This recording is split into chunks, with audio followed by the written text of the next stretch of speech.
Hey everybody, welcome to the first installment of the Clatter Basslines Deconstructed videos. We're going to start off with Black Karma, and I'm not going to go into a lot of detail with things as far as note values, that kind of thing. I'm just going to get right in there, show you what I'm doing. I figure you can see for yourself what notes I'm playing and just kind of have fun with it.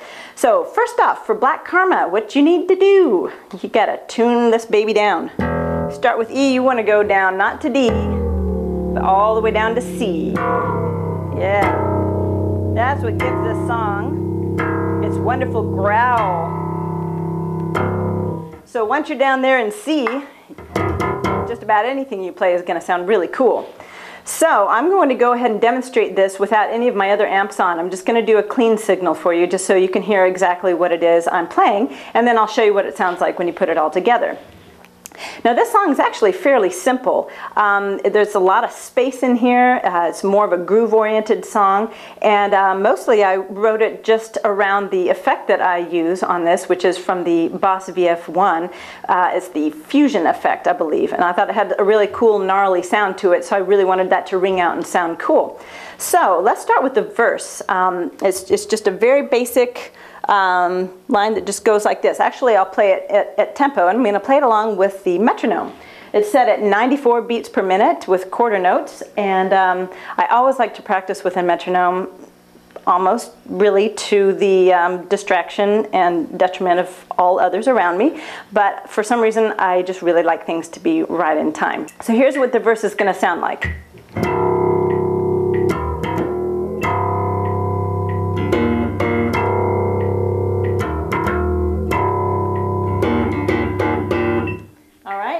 So let's break that down a little bit. The first little part is just going to be really simple. It just goes.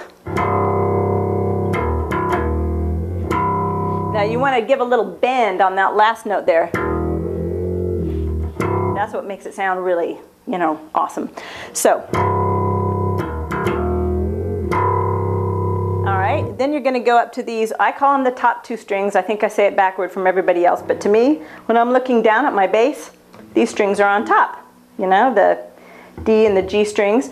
So, so then you're going to go up and you're going to play an interval on those at the same time. Now something I do a lot of is my right hand is actually much stronger than my left. So I tend to add in a little bit of, I guess you could call them grace notes, ghost notes, whatever, to my playing, and adds a little bit more percussive sound to it, and a little bit more just a little bit more interest, I think, to the bass lines. So when I go up to play these top two notes, instead of just going, I kind of add a little bit of a pop before I do that on the open strings there. So let's see what that sounds like all together there.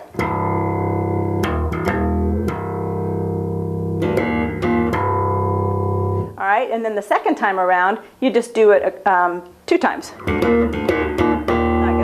1, 2, 3, 4 times. Yeah. And there again, you add a little pop in between there. So let's play that up to tempo again. 4.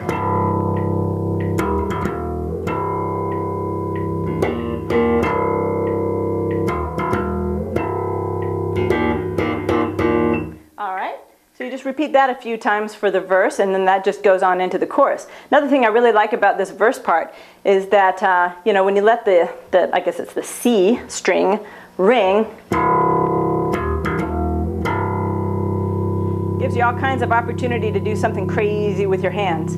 You know, I'm the only one up there in front of the microphone. Joe's back there behind the drums, so I have to do something interesting every once in a while. So that's the nice thing about letting a string ring out, is then you can, you know, do something really cool with your hands. Take them off your bass, you know. People say not to keep your hands on your bass. I say do whatever you feel like. All right, so let's get on into the chorus now.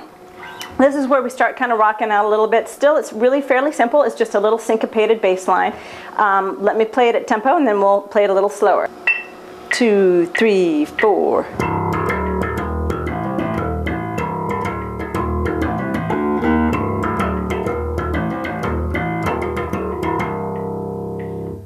All right, let's break that down a little bit. One thing that I do a little bit is to I try to kind of change the way I play the notes with my right hand so that I'm not always striking everything at the exact same velocity and volume. So that adds a little bit of more dynamic range. So rather than just going like that, I'm kind of accenting the first note a little bit more. So it's more like da da da da da. And I think that adds a little bit more of a groove to it. So a little bit slower, it goes something like this.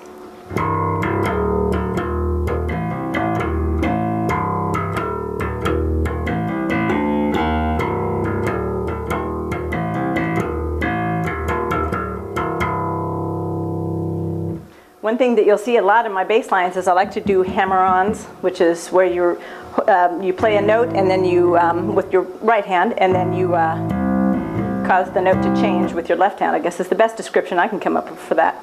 So that's what I do here in the middle of that chorus. Right there. All right, so back up to speed, it sounds like this. 2, 3, 4.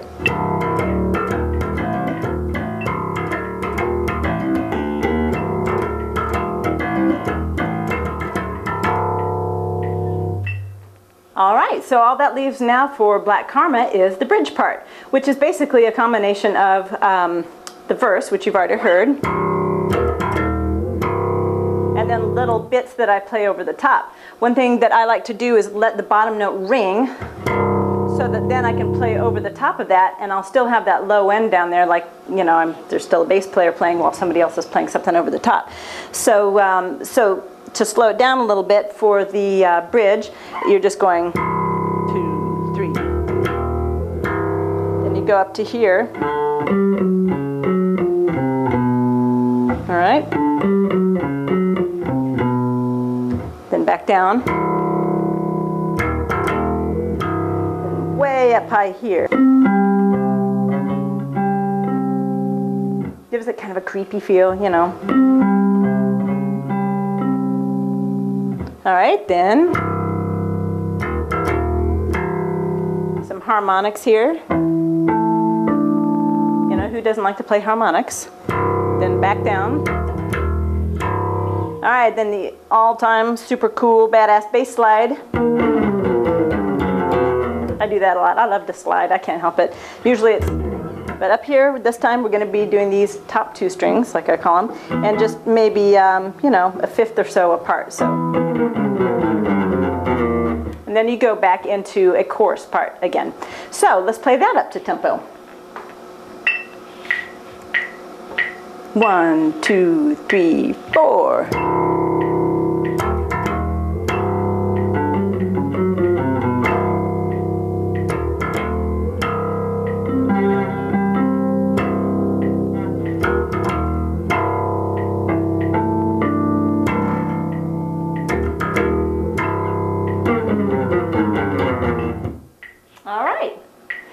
So the other thing too is when you're playing the top part, you can let that part ring out as well when you go back to the bottom. So it's like, for instance, when you're doing the harmonics,